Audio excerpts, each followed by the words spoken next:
नमस्कार, स्वागत है आपका रिपोर्टर बाबा न्यूज की एक बड़ी खबर में। छत्तीसगढ़ में जहां एक तरफ भाजपा की सरकार काबिज होती है, तो वहीं दूसरी तरफ देखा जाए तो नगर निगम में भी पार्षदों के द्वारा अविश्वास प्रस्ताव पत्र लाने की बात सामने रखी जा रही है।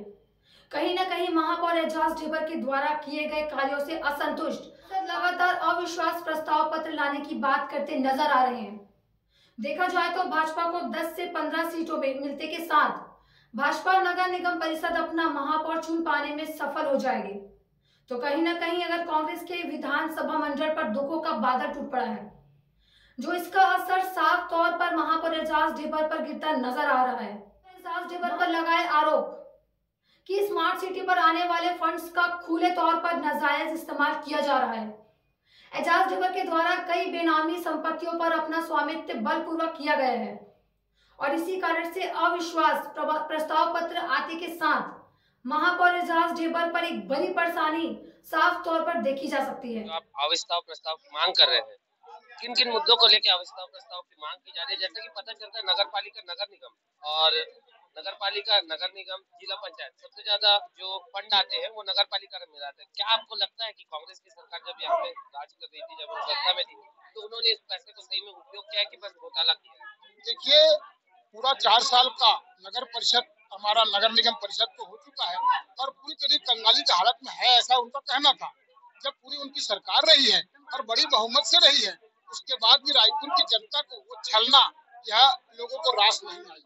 और जिस प्रकार का मतलब जनमत आया है, वो जनमत मतलब 60,000, 68,000, 40,000, आप समझ सकते हैं लोगों की कितनी जोर से गुस्सा फूटा है, आप समझ सकते हैं। और इसमें तो किसी प्रकार का दूसरी बात नहीं करते हुए हमारे महापौर जी को तत्काल अपनी जिम्मेदारी को वहन करते हुए इस्तीफा देना चाहिए।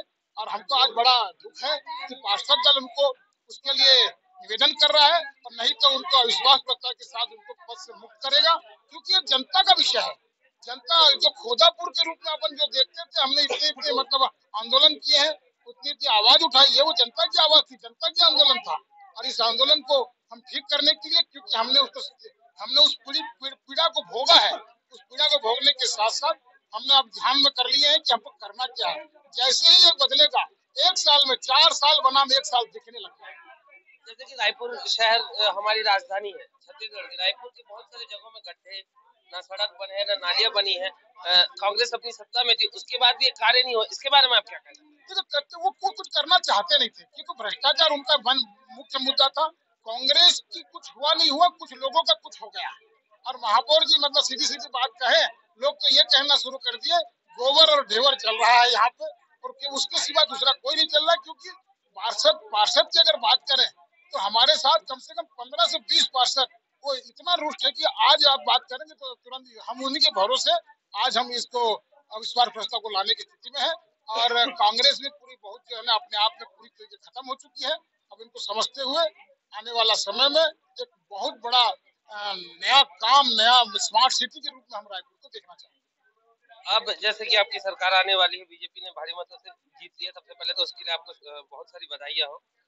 मैं ये जानना चाहूंगा कि अब जब नई सरकार आएगी, जब बीजेपी सत्ता में आएगी, तो आपके द्वारा क्या क्या नए कदम उठाए जाएंगे इस शहर के लिए, रायपुर शहर के लिए, रायपुर जनता के लिए? देखिए, हमारे देश के प्रधानमंत्री माननीय नरेंद्र मोदी जी द्वारा स्मार्ट सिटी के उस दायरे में रायपुर को भी रखा था।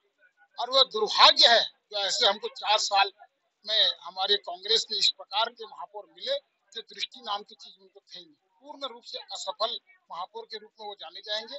और आने वाला समय में, क्योंकि यह सरकार भारतीय जनता पार्टी की सरकार छत्तीसगढ़ में, भारतीय जनता पार्टी की सरकार पूरा देश में, ऐसे को देखते हुए इसके यहाँ का आने वाला जो विकास है वो आम जनता समझते और समझ सकते हैं। आप लोग के माध्यम से हम पूरा सबको प्रतिश्रुति देते हैं कि आने वाला समय में स्मार्ट सिटी रायपुर को देखा जा सकता है।